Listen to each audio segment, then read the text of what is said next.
हिमाचल प्रदेश में मौसम अभी भी चुनौतीपूर्ण बना हुआ है। हिमालय से निकलने वाली नदियों ने इस पहाड़ी प्रदेश के लिए मुश्किलें खड़ी कर दी हैं।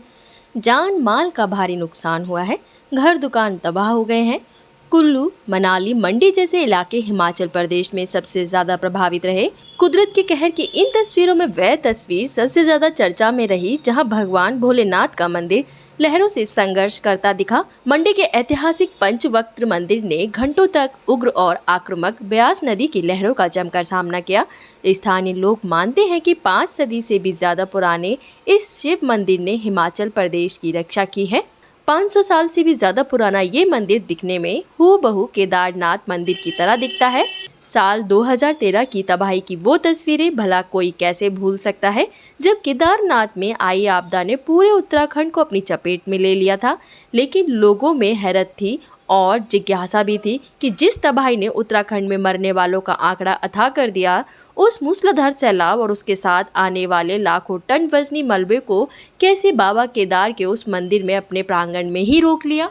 2023 में हिमाचल प्रदेश में आने वाली इस तबाही के बाद जो कुछ मंडी के महादेव मंदिर के आसपास हुआ, इसे भी सालों तक याद रखा जाएगा। पंचवक्त्र मंदिर यानी महादेव की वह मूर्ति जिसमें 5 मुख हैं, पंचमुखी महादेव के इस मंदिर के आसपास तबाही के निशान दिखाई पड़ते हैं। मंडी शहर को इस मंदिर से जोड़ने वाला पुराना लोहे का पुल सैलाब का शिकार हो गया है। पुल बह गया तो मंदिर तक श्रद्धालुओं के आने के लिए एकमात्र रास्ता शहर के बीचों बीच है। लेकिन फिलहाल खतरे को देखते हुए आम लोगों के मंदिर में जाने की मनाही है। यूं तो मंदिर 16वीं सदी में राजा ने बनवाया था, लेकिन मान्यता है कि ये मंदिर खुद पांडवों द्वारा बनवाया गया था, जहां खुद पांडवों ने पूजा अर्चना की थी। मंदिर के पूरे प्रांगण में ब्यास नदी द्वारा लाया गया रेत और मलबा भरा हुआ है।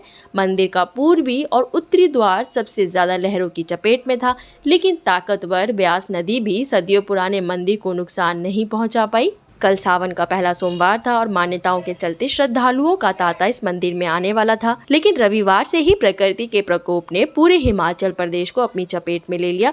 अब मंदिर और उसके आसपास के प्रांगण में सिर्फ सैलाब के निशान हैं। मंदिर प्रवेश के हिस्से में बाबा भैरवनाथ का मंदिर है। भैरव का मंदिर रेत में डूबा हुआ है और मूर्ति रेत में दबकर अदृश्य हो गई है। मंदिर के मुख्य द्वार पर 3 से 4 फीट रेत का मलबा है, जहां खड़े होने पर संतुलन बिगड़ सकता है। जिस महादेव के धाम के चलते मंडी की छोटी काशी कहा जाता है, उस महादेव का मुख्य द्वार क्षतिग्रस्त हो गया है।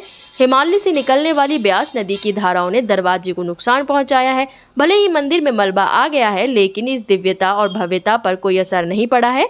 प्रवेश द्वार के भीतर की तस्वीरें अद्भुत हैं और दिव्य हैं। अंदर की तस्वीरें भी दिखने में बिल्कुल केदारनाथ मंदिर की तरह दिखाई देती हैं। मंदिर में प्रवेश करते ही नंदी की पूंछ और सीना ही कैमरे में कैद हो पाता है, क्योंकि जमीन से 3 फुट ऊंचे हैं और लगभग 6 फुट से भी ज्यादा बड़े नंदी महाराज ब्यास नदी की धाराओं के साथ आई रेत में दब गए हैं।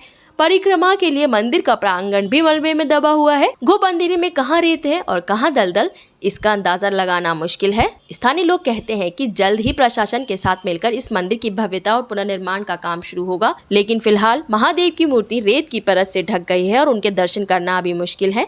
5 सदी पुराना ये ऐतिहासिक प्राचीन शिव मंदिर लोगों की आस्था का केंद्र है और इसलिए स्थानीय लोग मानते हैं कि इतनी बड़ी तबाही उन्होंने जो पहले कभी नहीं देखी, बावजूद उसके उनका शहर और उनका प्रदेश बड़े नुकसान से बच गया, जो सिर्फ महादेव की कृपा से ही हो सकता है।